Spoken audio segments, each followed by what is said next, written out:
Hello and welcome back to Darren and Doing. I'm Hester and I'm joined by the brilliant Ben Bowman. Ben, it's fucking hot, mate. It might be too hot. Might be. I'm be. sweating out. I just turned my fan off because I was like worried it was going to affect like the noise. Yeah. And instant my tits are melting. I can feel them actually dripping. I've been sitting here for the last. I've Literally just got off the back of recording the pod with Seb. So I've been sitting here for like the last hour and a half, just like it's so hot. Mate, you might pass out like halfway through this. Yeah, the dopamine of a new transfer bomber though is keeping me cool and keeping me alive. Mate, because we haven't had much to be positive about. My actually sent me a message the other day. I was at work and I got a text from my dad, and he said just randomly, he must have just been seething like in the living room. And he was just like, Liverpool basically won this season's Premier with the players they've bought. Why are we so slow? Loads of question marks and stuff. And I was laughing because I was like, oh, did you really think we were in their league, like going for Premier Leagues next season? Like, I don't know about, but I mean, I do get the frustration. This is going to be like a bit of a transfer special, this pod, because we are finally getting some movement, so we're going to get into today because it's been quite quiet. We obviously had the new kit. Yeah, what a kit! What a kit, mate! While we're there. Well, no way. No, you ain't got it. You ain't got it. There's no way. Because I actually think the kit I'm wearing right now, that's the best away kit since this, and that tops. Oh my god, mate! That's unreal. What you got on the back? You got anyone on the back? Nah. Little DH gate. No, it actually wasn't. Was it not? It actually wasn't. No, I went in the shop and bought it. Oh, really? I'm funding the KUDUS move here. Yeah. Oh, man, that's so good. It is class. That is so nice. So Spurs, like, because I wanted to get that. I was like, I'm not usually a patch sleeve kind of guy. That's the Champions League. But I was like, when I saw that, like a few days after the final, it was like Spurs are going to have this on their shirt. I was like, I'm definitely getting that. Yeah, I'm not getting the home shirt. I think the home shirt's a bit naff. Yeah. And I was like, I went in the shop because online you can only get that if you get a name on the back. Whereas if you go in the shop, like you can, they'll just print it on for you. And also, I was a bit of a wanker and got the elite version as well. I got upsold. Did you? I'm funding our summer window. Yeah, you back, mate. Bankrupt. I know. It's worth it. But it's lovely. It is really it's so nice. It is so nice. I said it's our nicest. To be fair, I kind of forgot about some other kits, but I hastily said when it got released, I was like, that's our nicest ever non-blue away kit. Some people were like, oh, what about the yellow Holston Adidas kits? And I was like, yeah, that's true. They are really nice. But I kind of had yellow in my head as a third kit colour. Yeah, so I wasn't really thinking about away. Yeah. I was just thinking blue, like light blue or dark blue. But the third kit is going to be yellow this season, which I am really looking forward to. I'm just going to hang this up. Yeah. No, I'm excited for that. It reminds me, that kit kind of reminds me of that black kit we had with the 3 yellow stripes we had down. Well, I just remember like Moussa Dembele just balling out in it. Bale in the yellow F50s with like that was hair. That was the half. Oh, which one are you talking about? No, I'm talking about. I think it was the year sold. No, I think it was Pochettino's first season. Oh, the black one with the yellow down the stripes. middle. Yeah. Well, you're thinking about the Bale black and grey. That was unbelievable as well. Yeah. Like the yellow Adidas boots. Like the game was over before it even started. Yeah. That's so good. When that first kind of got leaked that we were having a black kit, there were like mock-ups going round of like a half black, half. Oh shit! It just fell down. A half black, half grey one, and I was like, surely they're not just going to do the same thing again. And then AJ Tracy was tweeting, wasn't he, where he was like, oh, I did have a meeting with the club a few years ago where I told them to do an all black kit, and I was like, you cheeky fucker. But it is really nice. You fucker. You clever fucker. You clever fucker. I've got all stuff down there. I don't really know. Think about the money, the revenue they're making just for. That's the thing. Like them lot down the road. Like the one thing that's so annoying is that they always have nice kits, and it becomes like a fashion statement, or like it's like for clout that you wear Arsenal kits. Like you see celebrities wearing Arsenal kits. I've always called them Club Shop FC, but if you see me walking down the road wearing that shirt just to go to the shop, then mind your business, because I will do it. Yeah, I'll do it. They take my money, mate. Take my money, because I don't normally buy kits, but I spilled some Sudocreme on it though. I think because in the football.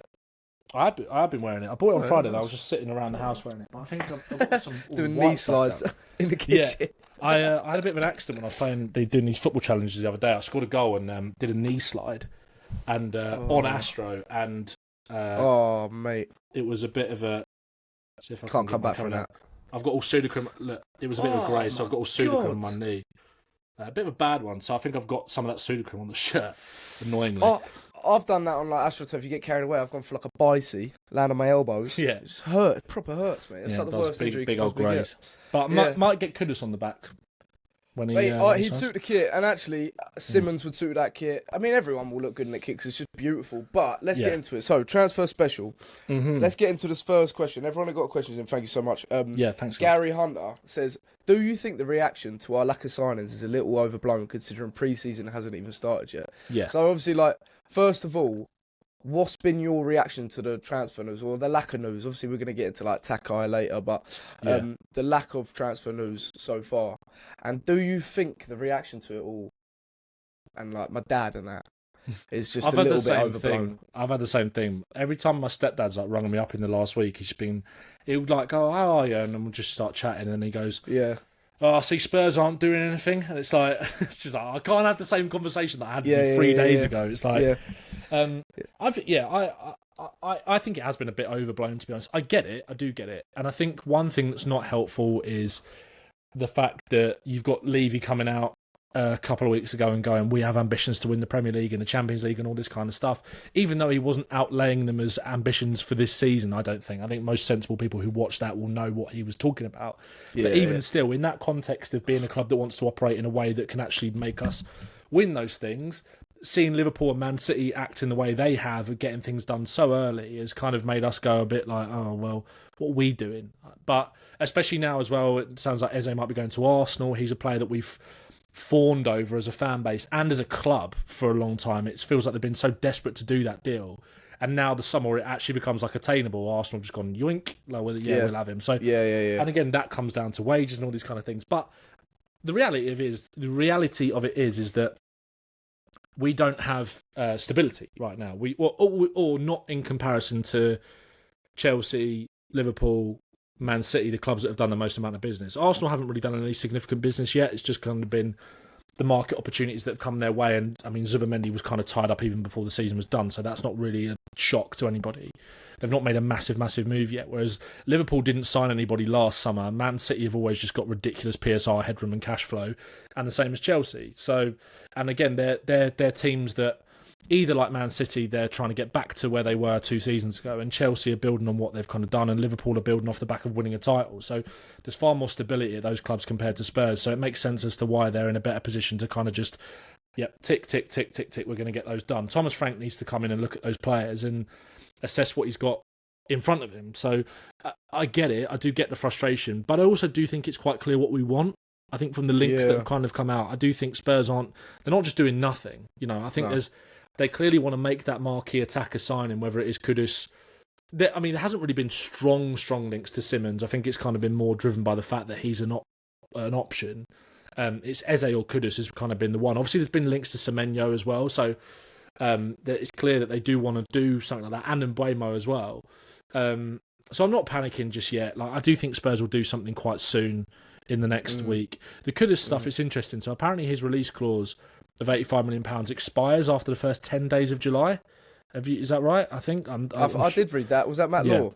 Matt Law said that. I think Matt Law said that. Yeah. So I think Spurs, it'd be stupid to pay £85 million for Kudus. Like, absolutely stupid. So again, it's one of those ones where if he is the guy, then I'm cool with backing off for 10 days, getting the player side of things done, and then as soon as that drops, then going with an offer. And I do think, and I was just chatting with Seb about this as well, I think Spurs could have a relatively free run at Kudus this year as well, which would be beneficial. And again, some people will look at that and go, oh, but no one else is in for him. We don't like doing... And it's something I've been really critical of Spurs about as well. We don't like getting in transfer battles. Like, Eze, if Arsenal get in for him, there's no way Spurs are going to go, no, come to us. Like, we'll try and... We only sign players that we kind of have a bit of a free run at. But Kudus was linked with a lot of big clubs last season. I think that release clause priced him out of a move. Arsenal wanted him, I'm pretty sure. Liverpool were interested in him as well. And he had a really good season. And I actually think profile-wise, he kind of really... Again, we don't really know how Frank is going to play, but I think having a player with that quality and that versatility that can play across any of those front three positions behind the striker, I think it makes a lot of sense. And I think the fact that West Ham quite clearly need to sell to buy, and that squad needs a lot of work. Yeah. If you go in with a £55, £60 million offer, I think you probably could get that done, and I think that's good value for a player with that quality, to be honest. Yeah, he seems like he does seem like a, I was saying it just before we started, like, he seems, how some clubs are like sleeping giants, he seems like a sleeping giant individual of a footballer. Yeah, he's a player like waiting to explode, I think, isn't he? Yeah, exactly, and he just needs that move away from West Ham, I think. So, and like the report's been saying, they're so desperate to sell him West Ham for their own sort of financial sake, but going back to that sort of the reaction to the transfer window, I think this is all Parati's fault, the little slut, mate. He honestly, he just edges us. He just edged us every single summer, every single day. But like, oh, you want to link to this Serie A player no one's heard about? Here's a tier 1 source, like just edging us, and we're getting all excited. All the dopamine hits, being like, oh my god, it's amazing. And then it would take it would still take like a month or so to sign a player. Like when we signed Romero, that took ages. Like when we signed normally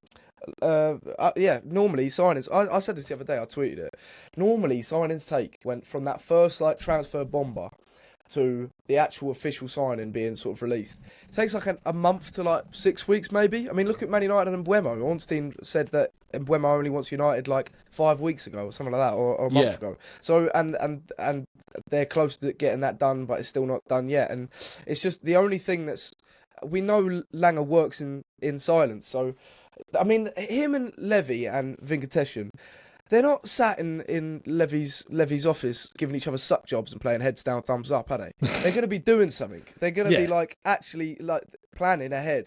And I think there's 3 factors in this. I think obviously Langer works in silence, so they'll definitely be trying to get players' sides done, trying to work in the shadows, away from the news. And obviously, if this was all being reported every day, there'd be something similar being like, it's getting closer. Oh, it's getting closer. Oh, maybe it's not getting close. That's normally what we have in a sort of transfer rumour until it happens. We're just not getting that, so it just feels really dry. And obviously, you're seeing the other like rival clubs being so active, and it's so frustrating. We're looking like we're so inactive, but we won't be. And also, the other factor is we're obviously waiting for the new financial year. That's tomorrow, so this is the last day before I think it really takes off in the market. Players are running out of contract today; they're expiring today. It's gonna really sort of take off. And the last thing is, I think Billy Price tweeted it, and I thought it was interesting. It was obviously, and actually Paul O'Keefe was talking about it. Frank needs to see this squad. Apparently, Frank he brings so many players to the pre-season. He brings as many players as possible and assesses them. He's going to have to look at these players. The only thing is, though, I'd say, is that this project that we've obviously got going since Langer's come in, since Parachi's come in, really, it precedes Frank, and I think it sort of it goes beyond Frank, like it went beyond Ange. This project isn't solely relied upon the manager. Frank is just really good at getting the best out of talent, so he's a really good option for us. But like it's so clear, we only need about 3 or 4 incomings, really. It's more, I think the assessment of the squad would be for outgoings, looking at players like Yang, looking at players like Moore, Richarlison, Bissouma, these types of players. Obviously Moore and Yang, I'm talking about loans, but with like Bissouma, Richarlison, looking for whether it's like Solomon, but like just looking at players that we all expect are going to go, but maybe just seeing them in the pre-season. So I'm not too stressed out about it yet. It's annoying. It's boring. It's horrible seeing rival clubs sort of go out and spend loads of money and just like we're sat here like with no dopamine. But that's the thing. Transfers are the biggest dopamine, aren't they? I'm sure there was Chelsea fans massively sitting there yesterday, even though some of them might not be that keen on João Pedro, going, I don't really know why we signed him, but you can't beat the dopamine of a new transfer. It does just do that, doesn't it? It does kind of create that excitement. I think, like I said, it's more frustrating in the context of the things that Levy says and the ambitions for the club. It's like, okay, let's act like it. But I'm calm about it at the moment. I think it's quite clear what Spurs want to do. And I do think we've got a manager actually that will come in, and I'm kind of more excited about, don't get me wrong, I think if we were to sign one of Eze, Simmons or Kudus, they would be 3 fantastic signings. which I think we need to do. I do think we kind of need to bring in a marquee attacker. I think we need a defensive midfielder that can kind of progress play through the thirds. I think we need defensive cover on the left-hand side, whether that is a left-back or whether that is a centre-half as well. But I'm really excited to see the players kind of that we've already got improve under Frank as well. That's kind of what I'm most looking forward to, like especially given his track record of improving not just attackers, mainly attackers, like with Cochrane, working alongside Justin Cochrane, who's got a tremendous track record of simplifying players' games, making them explode and kind of taking them to another level, but also at the back and kind of giving us a bit more of a structure and a platform to be a little bit more solid, but also be exciting going forward. So yeah, pre-season is not far away now. I'm sure the players probably. So our first pre-season game is Reading on the 19th of July, right? I think so, I think so. So we've got Reading, then Luton, then we go away we've got the Gooners, then we've got Newcastle, then we've got Bayern, then we've got the Super Cup, and then we've got the season. So there's a lot of football coming up soon, but I'd imagine the players will probably be back next week. Yeah, probably next week, 2 weeks, yeah. So I think things are just going to speed up really, really quick. I do. Yeah. I really think that. I think they'll happen in the next 2 weeks, especially with this the 10 days after his release clause. Kudus, like you're saying, someone will end up getting him. It's inevitable he'll leave West Ham whether he comes to us or not. They need to sell him. So a lot of things are going to just sort of speed up. But Jack Ian Account, he says, which do we need more? A Simmons type player that plays centrally but can play wide, or a Kudus who plays wide but can also play centrally? James McAtee wants to keep an eye out for that role with the under-21s Euros finished now. There was a lot of talent for that under-21s tournament, wasn't there? There was so many sort of good little gems that you could see. It was quite interesting to see players come through. Like Harvey Elliott. Harvey Elliott was amazing, he was really good. And I don't really understand, there's kind of been this weird witch hunt about Harvey Elliott on social media the last few days for him winning player of the tournament, even though he's 22. I mean, we're not exactly in positions as Spurs fans to big up Harvey Elliott and stick up for him after what he said about Kane and some of the stuff that's been said about his family and stuff in the past. Although he would be a bit of a hear me out signing for me, I'll be honest, Harvey Elliott. I actually really like him as a player, not necessarily as a bloke. But Kudus is definitely more of a wide player that can play centrally. I think his dribbling in central areas in terms of taking players out of the game is so good, and he's really strong as well. He's hard to knock off the ball. He's quite similar to Kulusevski, I think, in terms of profile, Kudus, but more tricky. And probably more agile, more nimble. Yeah, but in terms of the role, like that kind of Mazzala, can play out wide, can play in the 10. Yeah. I think in terms of how they drive through space and take players out of the game in the middle of the pitch, kind of, they're both half space players, aren't they? They're not really wingers. They're not really strikers. Sorry, number 10s. I think Simmons is more of a 10 that can play wide. I think we probably need I don't know. I don't want to say we need a Kudus more than a Simmons, because I think if we got Simmons, I'll be dancing around the room with my top off. I think he's just that talented. But I don't know. Probably is more of a Kudus profile, because it's clear that they do want to add a winger. I think Semenyo, obviously, we've been linked with. I think maybe a Kudus is more important, but I do think he can thrive as a 10 as well. Yeah, I kind of think Kudus would be the best for us, in regards to that sort of fluidity. He can play fully across the front four, basically. Yeah, Simmons could probably play up front as well if you needed him to. Yeah, he probably could. It's sort of that do what Wissa did and just be there in the right spots. That type. I mean, we know Frank always has a track record of turning wingers into strikers. So yeah, I'm expecting one player at least, probably Tell, to start playing up front, or we'll see more minutes up front. But the thing is, Simmons is that type of global status signing that we've been looking at other teams get this summer. So Verts, what's the other one? Cherky, these clubs just snatching up these players. Simmons is that caliber of player. So if we signed him, that would be a proper statement signing. Eze, it would be a dream because just because we've been tracking him for years. Everyone's been a fan of him. Everyone's saying that he looks like a Spurs player. At the end of the season, when he scored against us and he was signing stuff, and they were come to Spurs, and he gave us a little smile. It's going to be worse now if he goes to the Gooners. And it's going to be how sick will you feel if he's him holding an Arsenal top? Fucking, why go to them cringy bastards, mate. I know they're in a much better position as us, but I mean he'd be probably playing predominantly on the left. Like Jack was saying it, Jackie in a cow. He was saying on Twitter like how fun it's going to be to try and hate watch him. Yeah, Jack's not been big on Eze really either, has he? He's been quite. I've seen his tweets. He's been quite vocal about the fact that he doesn't really suit us that well. Well, he does. If he plays that 10, he would be brilliant for us. But he's not. He's pretty limited on the right.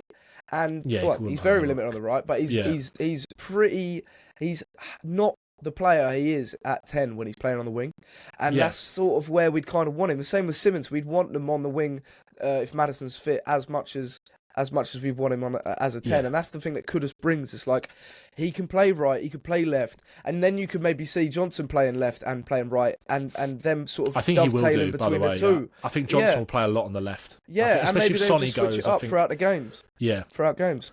I agree. It's tricky.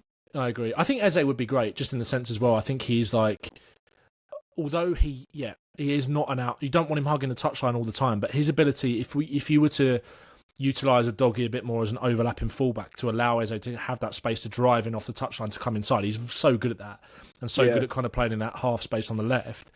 And also I think one thing that we do kind of lack in terms of our wingers is that ability to sustain kind of pressure and control. Like, I think that's why City have wanted Eze for so long as well. That ability to, again, it's not a good example because people hate the idea of Grealish at City. As soon as you bring that up, it's like, Pep killed him. He took all the fun out of him. It's like, Eze is so comfortable on the ball, whereas if you're a team like Tottenham are going to be next season, even though Frank might want to at times play more of a counter-attacking game, a lot of teams are going to sit back against Spurs. So to have that someone on the left like Eze who can have the licence to drift inside, which he'll 100% be instructed to do and have the freedom to do, I think. Having someone out there who is so comfortable just keeping it and allowing us to keep just put teams under pressure and just keep them kind of hemmed in. And then you get your kind of crossing quality from Maddison or maybe from the other flank. Eze's a decent crosser, but he's probably better at kind of just finding that little pocket space and making something happen, a little shot from outside the box or something. So, and he has got a good ability to drive into the box and cut back from the touchline. His chance creation from wide areas is a lot better than I think that people make him out to be. But I do think Kudus actually, in a team that maybe does want to be more transitional under Frank. I don't know. That's obviously how he played at Brentford for the most part, even though this season they were more aggressive. And I think, again, this is the interesting thing about having Frank as someone who's a bit of a pragmatist, who we don't really know how he's going to play. I think Kudus maybe gives you the option to play in different ways, maybe more than Eze does. But then again, Eze's so good running into space as well. But Kudus maybe is just a little bit better in that final third about making those runs in behind, or that's not really Eze's game, I suppose. But even though I think he could do that, I don't know. I think I just seen Jacob Steinberg said, whilst there's no asking price, there is a sense that £60 million could be enough to get a deal done for Kudus. You got to do that for Kudus. You got to kind of go for that. Yeah, you do. We put a vote out on Daring and Doing this. If you want to follow us on Twitter, it's Daring and Doing Pod. Go follow us. But we put out a tweet saying like a poll saying who would you go for. Eze, Simmons, Kudus, other. And Eze and Simmons are 41% each. Kudus is 18%. But I actually think I think Simmons is so sexy. Like that profile is it's so glamorous, and that's like if you're a top team signing Kudus. The only thing signing Simmons, the only thing about him is that I feel like our wage structure, we're gonna get sort of ruled out of signing players like Simmons. He'll be getting if he ever did go to City or go to an Arsenal a week plus. Probably more, and he'd cost around the same, like 60 mil, like for price tag. So him, Eze, Kudus. I mean, you'd have him in. He'd fit our wage structure. Like it does just fit everything that we want to sort of do and sort of capture in a signing, and his versatility. Thing is, I do think three of them have potential to be game changers. So whoever comes in, I'll be happy with it. I'm not going to cry about any of them three. Yeah, it's a good problem to have.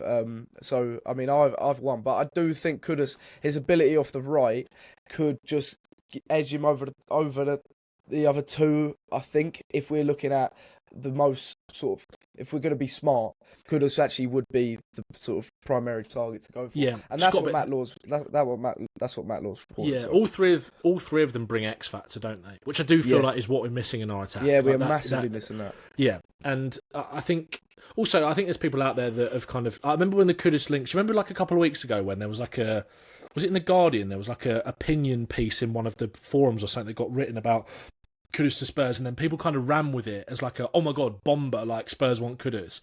And the initial reaction to it then was like, his attitude stinks, Frank has got like a no dickheads policy. And I was a bit like, don't get me wrong, I think West Ham fans have been a bit sick of Kudus this season because it feels like he's down tools, but West Ham have been an absolute mess this season, like an absolute mess. So I think that's been a bit disappointing for them to see, and I think they're very happy to kind of take the money because they know that they need it to actually then go and rebuild. Yeah, but they wouldn't want to lose a player of his quality for like that. Like he was brilliant that first season at West Ham. Like the amount of moments that he did have, I think he got 16 goals, 4 assists in his first season at West Ham, which is really, really decent. And I think obviously Bowen is their best player, is their most consistent player, but even he had a bit of a drop-off in performance last year. It was such a circus at that club. Paquetá, mate. Yeah, mate. Yeah. And I mean, none of their players had a lot of other stuff going on as well, didn't he?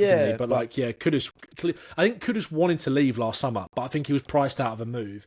And actually, like, when Kudus had that hissy fit and slapped Van der Ven round the face, he was their best player in that game by a mile. He scored. Like, he scored the goal, mate, and it was very much like he was putting that team on his back to try and get something. And I think he just lost his rag and got frustrated. And he'll do that of us as well. Oh, 100%. Yeah, but we need a bit. But also, I don't think Frank would like this whole no dickheads thing with Frank. It's like people thought that about Ivan Toney. Like everyone was like, oh, like he loved Toney. They absolutely loved each other. They had such a good relationship, them two. And everyone looks at Toney as an absolute knobhead for the most part. Yeah. Like an arrogant so and so. But like you need a bit of that as well. Frank isn't just this like. I think because Frank said stuff like that, and he's quite a.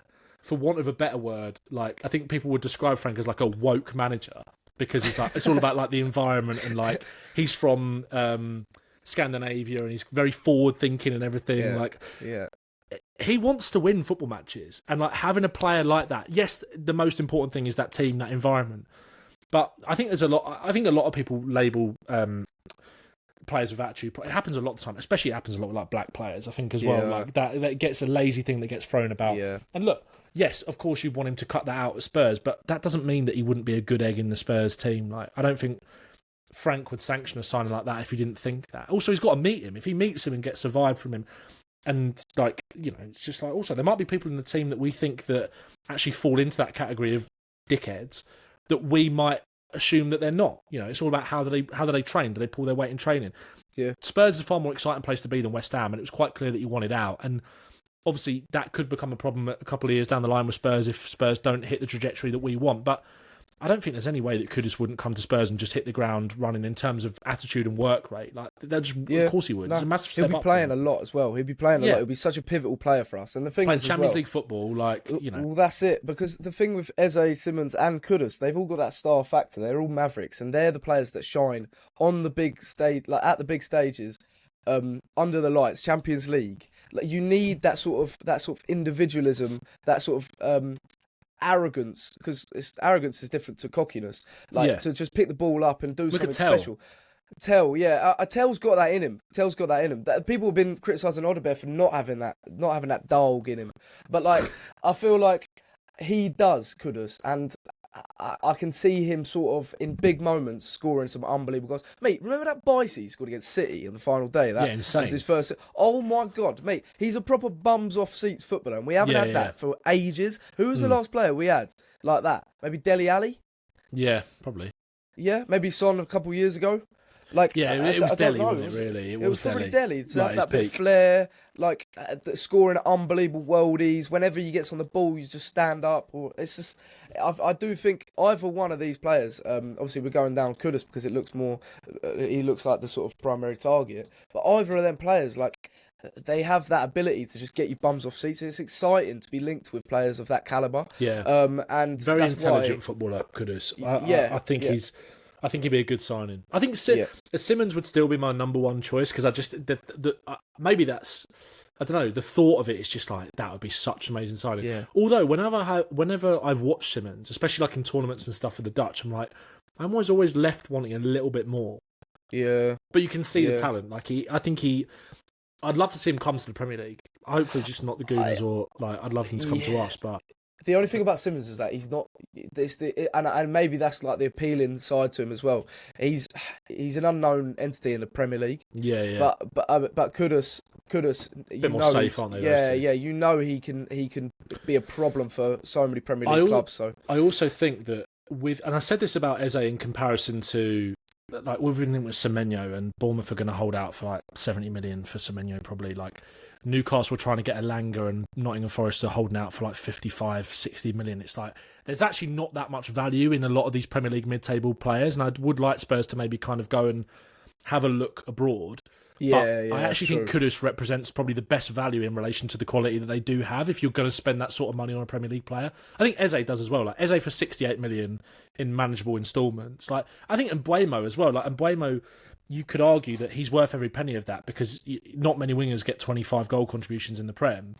But maybe it's a bit more of an outlier. But I think if you could get Kudus for 60 mil, I think that represents far more value than Semenyo or...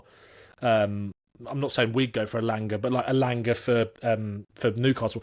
I can't believe that Newcastle wouldn't be looking at Kudus because I think they need a right winger that can play. They need some creativity. They need to mix things up, I think, a bit at Newcastle. They've got a really good first 11, but they're going to be coming up again. They struggled quite a lot last year against teams that sat in. They've got a very, very good game plan under Eddie Howe, and he's a really good manager. But I think it's quite clear they need to add a bit of a different dynamic maybe to that front line off the right. Yeah. Kudus is a player that I can't believe they wouldn't be looking at. Yeah. Well, that dynamic we are talking about there, having just being able to switch it up. You've got counter-attacking players in our Spurs front line with Tell, Johnson.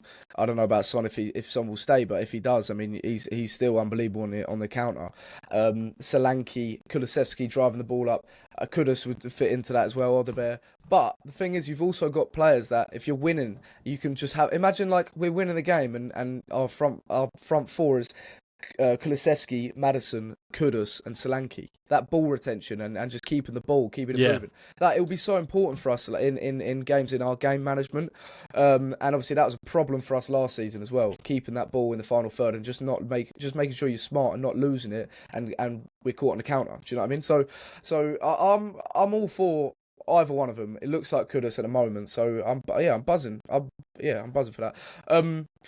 We're moving on to like Romero because actually I've just seen this on the running order. I noted this down. The thing about Kudus as well, because he's predominantly he can play 10, but because he's predominantly a winger, whatever we do, and if we signed Eze, I think this would be ruled out. But I watched the Athletics sensible transfers. El Canus. Yeah. If we can get it from a cut price, because I know we'd have Maddison, Kudus, Kulusevski, they could all play 10 and would all play really well 10. Maybe even Bergvall in the Frank system could play 10.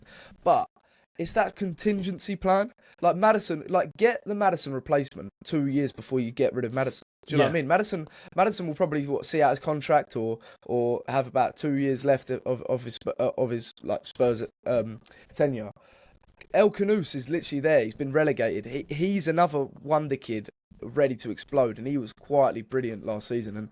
And that sort of the similarities between him and Maddison that John McKenzie did for the Athletic, it was interesting. And I do think he's just there, but he wouldn't be enough. He wouldn't be that sort of game changer right now. But the potential's there. I think we should I do think whether we sign Kudus or not, he's a player we should just like snatch up for like, what would it be, 25 mil, 30 mil? It's like a cheap signing for the future, because that's working like a smart club, like getting contingency players in to just keep this project ticking over without us being panicked by players running down their contract and stuff like that. And he'd get game time. Maddison's always injured. Kulusevski's quite injury prone. He would get game time, especially with 4 competitions in next season. So I wouldn't be mad at that. I was quite with that sensible transfers. He was one that stood out, and I was like, I haven't thought about him. He's really good, and he's really good, and he works hard, and he would just fit that profile. Not that we're linked with him. I just think it's something Spurs would do. I wouldn't be surprised if that popped up though at some point, unless they do see Kudus or Simmons or Eze as the 10/winger. Yeah, like maybe they do. Kulusevski. Yeah, I really want to know how long Kulusevski's going to be out for, because I keep hearing people say till November, but I don't really know where that's come from. Yeah, I saw something saying that he actually could be fit, all goes to plan, for the Super League final. I was like, surely that's really? not... Mate, he was wheelchair bound. He couldn't even come on the on the bus. It's quite parade. a big injury what he had. Yeah. It's like is it paletta or whatever it is in your knee? It's like, I think it's just like a load of liquid at the top of your kneecap, and it's just like, that's quite a big thing to like get over. Horrible. Mate, yeah, it's not like an ACL, but like when I heard like, November, I was it's just like, a fucking knock, mate. Everyone get over it. Like, Ange, thank you for all you've done, but I'm quite glad that we're not going to have that next season. Just being gaslit, like, oh yeah, no, he's fine, mate. He'll be in training tomorrow. He's out for 6 months. How many times did that happen? With my it's God, bonkers, isn't it? I know. Like, it will be interesting crazy. to see the injury record next season. Yeah, where like who was at fault, because like if we're still getting loads of injuries. Yeah. Like, Adge, I'm so sorry. Like, I'm actually so sorry. Brentford had a lot of injuries the season before last, didn't they? They had loads. Did they? Yeah, they had like... They had Rico Henry did his ACL, and Bowman was out for like nearly half the season, I think. Well, they signed that Thiago, wasn't he? He did his ACL as well. He just didn't play, ever. Yeah. Everyone was like, mate, what a signing. They've like, unbelievable They've replaced signing. Tony with this guy. It's like, no, Frank's going to be like transformative for him, all this stuff. And I was like, has he played for Brentford yet? It's been like a year. I think he has here and there, but like he's not had any impact, really. Yeah. What did you think of, on that sensible transfers thing, what did you think about Locatelli? Do you know what? I don't hate that, but the thing is for the six, a part of me, and okay, whilst we're here, because I have also said this, because the six is such a pivotal sort of crucial profile that we need to really go in for. That's why I'm getting pissed off, and I don't even want to talk about Jacob Ramsey being linked, because he's just another box-to-box 8 that we've got about 7 in the squad already, and that we really are crying out for a destroyer or someone who can distribute and pass through the lanes. And like we were saying before, someone you replace like Romero in the aggregate. Moneyball. Moneyball. Yeah. So I mean, we'll get onto Romero as well, because I still think he'll be here next season. But I agree. We do need that sort of destroyer 6. Someone who's comfortable on the ball, someone who can open passing lanes up, who can take the ball off the back 4 comfortably. And I want you to give me a little breakdown on, not that you're ready for this, but Lucien Aguame. Agume. Yeah, I think it's Agume. That's how I've been saying his name. Yeah, Agume. You got to put that French. Aguame. Yeah, I can do a little breakdown for you. I actually prepared. So when for Zach's Zach Jalab's podcast last week, we did the whole concept of the episode was cheaper alternatives to expensive transfers this season, and he put forward, I think it was like for Belieber / Wharton, basically, is like the big DM this summer. Yeah. And I said Agume. And he's got a good physical profile, good at breaking up play, good at progressing the play as well. On that graph that was kind of like floating around last week of like Norgard, Zubimendi, in terms of like ball progression, he was very similar to that in terms of like ability to break up play, but also play through the lines well. And he's got a much better physical profile than those kind of players as well. And he'd be available for dirt cheap, because Sevilla finished 17th. Yeah, he's like 20 mil euros or something. That's like 16 mil. Because I think Arsenal were looking at him quite a lot. They were looking at him. Yeah. But that's how I heard about him. Yeah, in terms of the stats, he stacks up quite similar to Zubimendi and Norgard. But I think he's more like an Onana in terms of profile, like physically. Yeah. Not quite as tall, I don't think. I think he's about 6 foot, but he's strong. He's played a bit at the under-21s. He's 23. He's played a bit at the under-21 Euros for France. Anyone that's kind of looking for a progressive kind of all-action DM this summer should definitely have a Agume, I think, on their list. Another one was Amadou Kone as well. Like, I think he's at, is it Reims? I always forget how you pronounce that club. Reims. Rennes. That's Rennes. So Reims, is it? Reims. Oh, yeah. Stade Reims. Apparently Liverpool been tracking him. He's left-footed, 6'1", like again, sort of similar sort of profile. But Agume, I think, would be good. There's a couple of other players as well that I think would be decent. I think Nicolo Ravella at Lazio. I think, what was he, Juventus? I think he was on loan at Lazio last season. Yeah, he's at Juventus. Yeah. He's good. And Douglas Luiz. Well, that's who I was going to say, because you were talking about Locatelli.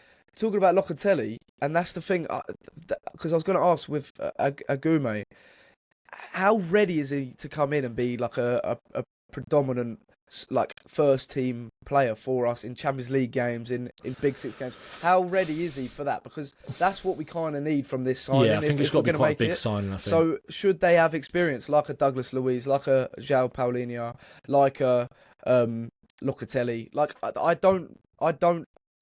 I actually kind of think that's probably the smartest thing. Someone at the right at the core of our team to have the most sort of experience on their shoulders, to play next to Bergvall, to play next to Bentancur, Sarr, whoever, Gray, and just make their life so much easier.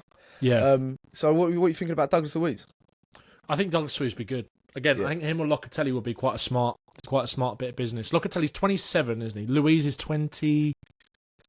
I think he's 25, 26, yeah. He's had a lot of injuries, though. It's been a weird one. Yeah, it's been a really weird one with him at Juve, isn't it? Obviously, he had that double deal with his missus, Alicia Lehmann. Yeah, what's that? He broke up with her. He broke up with her? Yeah, apparently. Oh, shit. That's what I've heard, yeah. I know, she's been in my DMs and that. She's been getting battered by, what was that, under-15s? Oh, yeah. I did see that. Idea, yeah. Like, I'm a big advocate for women's football, but I just don't understand what anyone gains out of playing those games. It's a very bizarre one. Yeah. But also, I think it reflects badly on the... Like, there's obviously... Like, they do it behind closed doors, but that's obviously going to get out at some point. Like, some kid, an under-15 player's just gone, I'll just beat the Switzerland women's team. Like, of course they're going to talk about that, mate. Yeah. But yeah, Douglas Luiz, again, good line breaker, good at breaking up play. I think we need that kind of high, someone who can do that. We don't really have a deep passer. Like, we have a lot of ball carriers in the pivot for Spurs. Like, Bentancur is good at intercepting and kind of just laying off. He's good at driving through the press as well. We've seen that before. Everyone goes back to that Liverpool example, where he took out like 3 or 4 players just by jinking in and out of them. Sarr is a ball carrier. Bergvall's a ball carrier first and foremost as well. And I think Basuma is as well in terms of evading the press as well. So yeah, I think we do need to add that 100%. I think Luiz is a nice balance of someone who's got good defensive numbers, but also is good at just, again, they replaced Luiz quite well with Tielemans. I think they lost a lot of that with Luiz, but Tielemans came in at Villa and did that quite well in terms of just being able to break that first line of the press, especially with someone next to him like Kamara. I mean, Kamara I think would be great as well. Yeah, you've been talking about him a little bit. I don't think that's. No. I can't see that. No. Even though Villa needs self-PSR. Yeah, he did, but he's back now, isn't he? I think Locatelli or Luiz would be quite smart. I think Paulinho as well, like, if you're going to add some experience. I think Paulinho's like, nobody was moaning when he was linked with a £50 million move away like the summer before last. It's just that Bayern, he just hasn't really been fancied. It's been a bit of a weird one for him. So Angelo Stiller? I think Stiller, the lack of physicality worries me a bit, like with him. But in terms of someone that can kind of, punch those passes through the lines, and also if teams are sitting in against us, that ability to just sit comfortably, dictate play, spread the ball from side to side. Got lovely passing range. Maybe but then again, I suppose I think it depends who you partnered him with. If you partnered him with a Sarr or a Bergvall, who does give you that physicality, and Bergvall's only going to get stronger as well. So that's true. Yeah, maybe it could work. Still is a weird one. I don't really know where he's going to go. He was linked with Real Madrid quite heavily, wasn't he? But I'm not too sure. I don't. Wouldn't mind it. He's one of those players that everyone's talking about. And now he like all the rumours are just sort of like falling off the cliff. He became a very hot topic, didn't he? Yeah, he did. Like, a bit of a sort of what's it called? Like hipster's choice for like who's going to be signed. You heard of this Angelo Stiller guy? Yeah, Angelo Stiller. Yeah. But Lucien Guam, however you're going to say it. Yeah. Is he ready? I'm not sure. I'm not sure, to be honest. No. I don't think. I think it'd be really good if you were to buy him and someone else. Yeah, very good. Yeah, okay, very good. Maybe, we don't have the squad. We don't have the squad availability. I don't think we have the wiggle room in that midfield. I think Bentancur, Bergvall, and Sarr are definitely going to play a big part. I think Basuma will probably be sold. Smart if he is. I think. Yeah. Sorry, what was it going to say? I was just going to say. I just saw Ben Jacobs saying Spurs are not going to revive their interest in Antoine Semenyo unless Bournemouth's price tag of at least £65 million. Yeah, I'm over it. I'm over it, Ben Jacobs. So mate. over it. I'm over it. Cheers, Ben. That was so right last week, mate. Yeah, that's disappointing from you, mate. Yeah. Romero, I want to talk about him because we had a couple. I woke up this morning and I was literally like, let me go back to sleep because I cannot be dealing with this. Apparently, in reports from South America was that he's agreed can't speak. I'm getting emotional.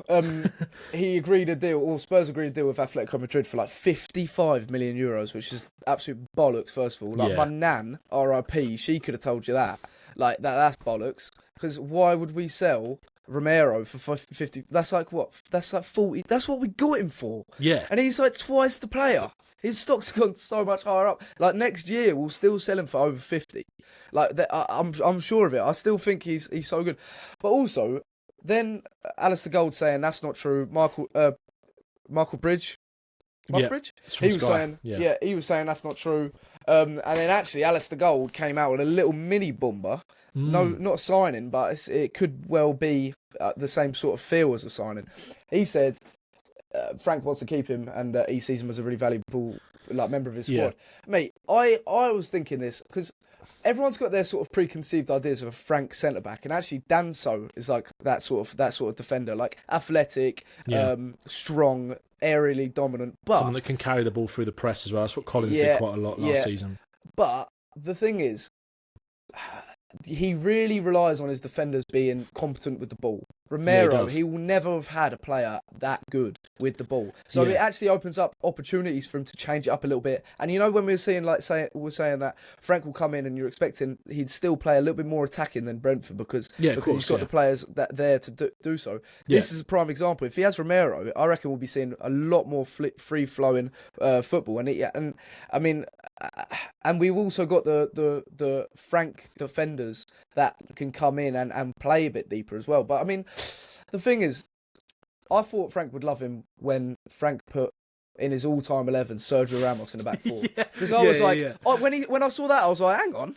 Yeah. Romero is literally a Ramos regen. Like, he would, if that's the case, because I would have thought he'd be putting like, I don't know, like Harry Maguire or something like that. Like if you're going off, but but Sergio, I don't know, Sepp Vandenberg.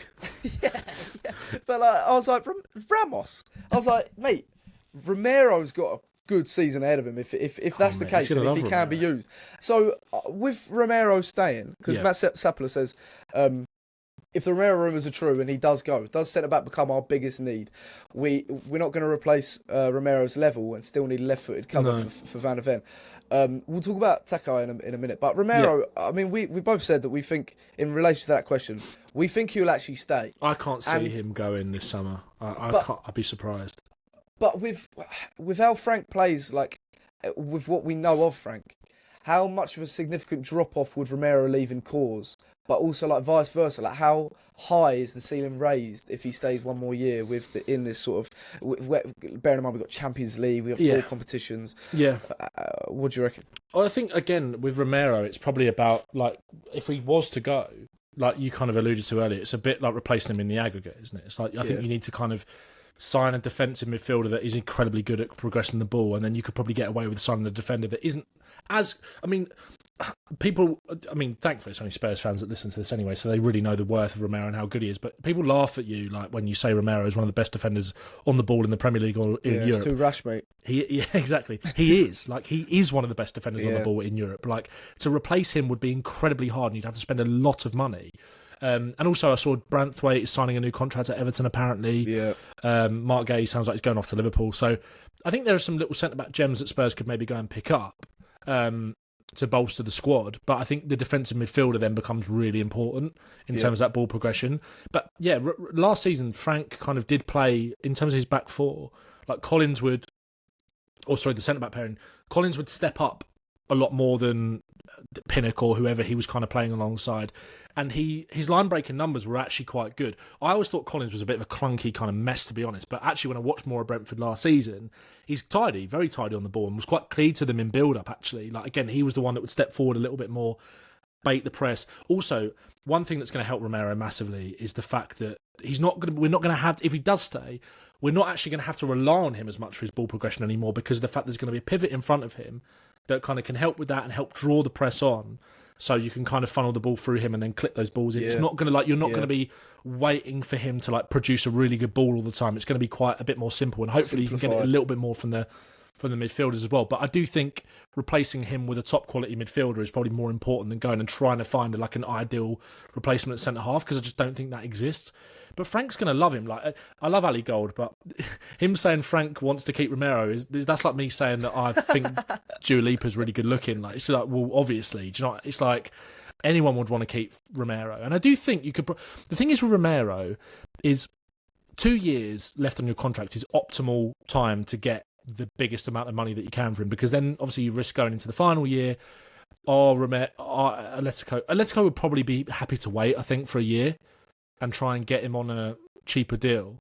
Are Spurs going to want to do that? I don't know. But have Atletico got the money to pay what Spurs want this summer? I don't know. I don't know. That's why I can kind of see him. Bainer.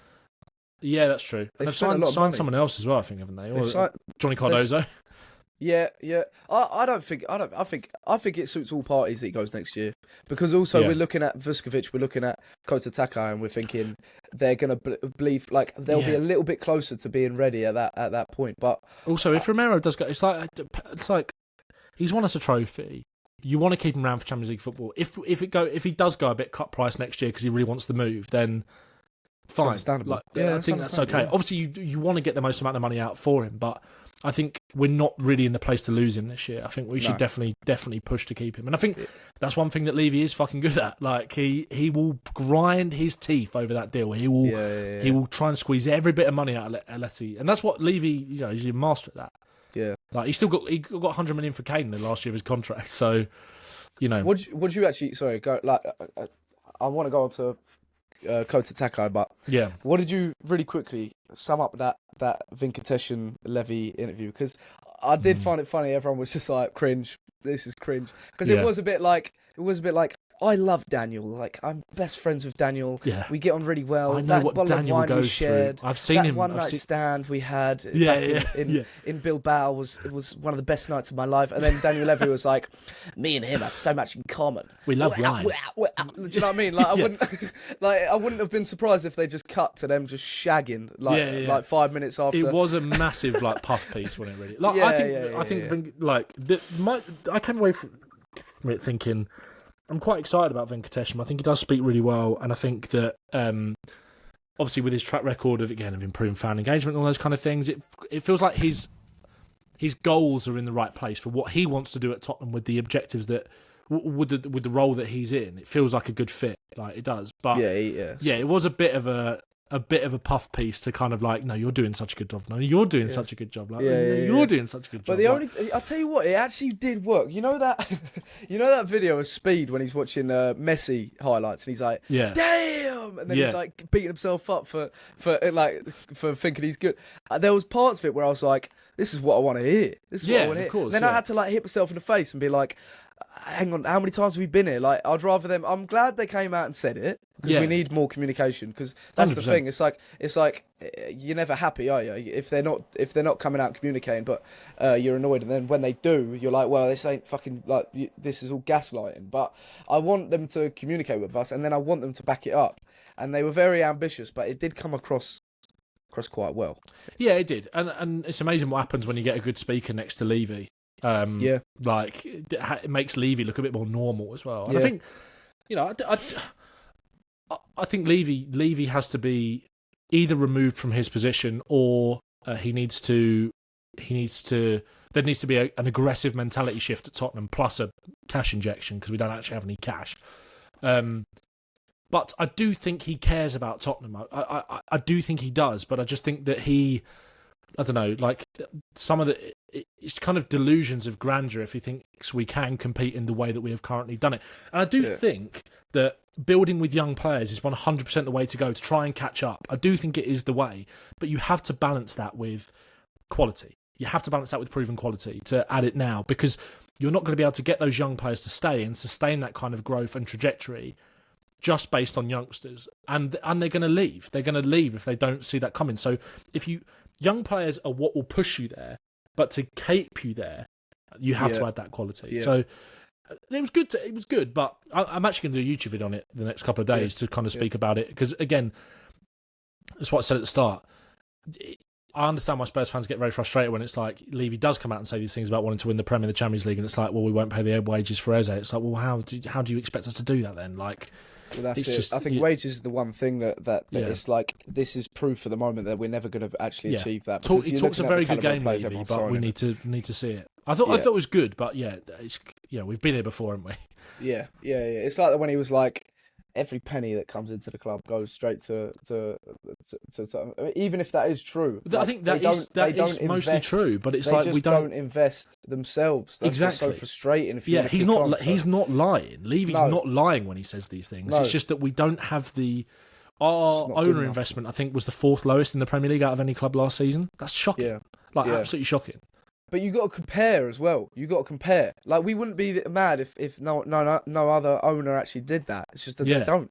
So it's just so frustrating because it's like they've got a head start on everything. Anyway, we can go round and roundabouts about the ownership. Everyone's. I feel like most people are in the same boat. Yeah. One thing I want to talk about just before we wrap up is Kota Takai. Because it does. I think our defensive, unless we sign Walker Peters, which is just good for the sort of homegrown club trained. Yeah, it makes sense. It just makes sense. Sensible transfer. I think that's us done for centre backs, unless Romero does leave. Yeah, because agree. I think it gives us more wiggle room when it comes to signing like a top attacker and a sort of reinforcement in the midfield. I liked your video on him, and I think I'm quite happy with the centre-back depth we've got. And again, what we were talking about with the contingency plan, signing players that in 1-2 years are going to be pretty much ready, who suit the system that we're going to be playing in, who suit that sort of mould of what we expect, like we were saying, what we expect from a Frank centre-back. Takai, Vuskovic. I think Frank's going to love Vuskovic. Dragus, yeah, I think so as well. Everyone's talking about maybe, like, people, I mean, Ali Gold, again, he said that they'll be there until at least January, but and that the loan moves, clubs are ready for loan moves with him if we change our mind. But he will be sensational, I think. I think he's that good of a prospect. Yeah. The only thing is that will he get game time? But yeah, of course he will, because Romero and Van der Ven are always injured, and we've got 4 competitions. Yeah. And Dragusin's out until... He could well have played his last game for Spurs, but he's out until like January, January. I'd actually wouldn't mind seeing him for Frank. It just depends on what type of player he is after that injury. I agree. Certainly games where you want to be a bit more defensive minded. Yeah, I'd like to have a little look at him in the different system. But Vuskovic, Takai, Dragusin, Davis if he stays about, Danso, that's centre-back cover for 2 quality. We know our best back 4. We know it. Yeah. But now we've actually got depth and quality, and young players bleeding through that are only going to get better. And we've also got a backup who's got experience like Danso. It's not like they're all like prepubescent and they're going to get exposed. Danso is a really competent sort of experienced defender that can also play. Yeah, I think we'll see back threes as well next season. That's what I was going to say. It's the variation of profile that makes you like Romero suits a back three, Van der Ven suits a back three, Danso really suits a back three. Yeah. I think Vuskovic, and Takai, central centre back in a back three. I think because he's not got that much pace, he gets done on the turn a little bit. And he's not bad in the recovery, but he's an absolute monster in the air, and his physical, he's like 6'4". His physical attributes are really good. He's a decent passer as well, but I think you kind of want to maybe protect him as much as possible and allow him to do a lot of that work, just getting your noggin on it and heading it away. But he's decent on the ball. But yeah, him and all of our defenders, I think, work in a back three as well as a back four, 100%. Yeah. But also, it's the like minor details that they were talking about, the slight advantages you get. What's the word I'm trying to look for? Marginal gains. Marginal gains. It's like set pieces. Takai, Vuskovic, throw-ins. If we do end up going down that route, like Takai scored quite a lot of goals like 4 goals I think last season. Vuskovic was like every other fucking week he was scoring from a set piece. Bices, he was so good. So I'm looking forward to just seeing him. If it don't work out, loan him out and get another centre back in January. If we do sell Dragusin, if we are expecting Romero to leave at the end of the season, but then you've still got players that, let's have a look at them. If they are ready, we could be sweet. We could be so sorted, but there's still enough time in their development for us to maybe get a player in between Romero and them as well, because they're so young. So I'm really happy. I'm happy. It's smart, because we were saying that before. We were saying we need to go big on 2 signings. Yeah. And then if we're looking at a backup striker, or I'm going to throw like El Canus in there, or a fullback or centre back, go make a smart data-led signing that someone can come in and just give us that competent backup and still let Van der Ven and Romero, Danso know that they're the big dogs. Do you know what I mean? Yeah. I don't know, and also because it's a need. It's necessary, but it's not a. It's not like an crucial, absolute must. A must, like a star quality attacker and a defensive midfielder. And a 6 is, Agreed. Legend, Ben. Bash. Anything else you want to add? No, all good, No? I think. All good. Legend. Everyone, thank you. Exactly an hour. That's quite good, actually. Everyone, thank you so much for joining. Leave us a comment on anything we've spoken about. Like, subscribe, follow on the audio platforms. Yep. And send it to a friend if you think they enjoy the pod. We're gonna have a lot more content coming your way very soon. But legends, all of you, up the Spurs. Bash. Bash.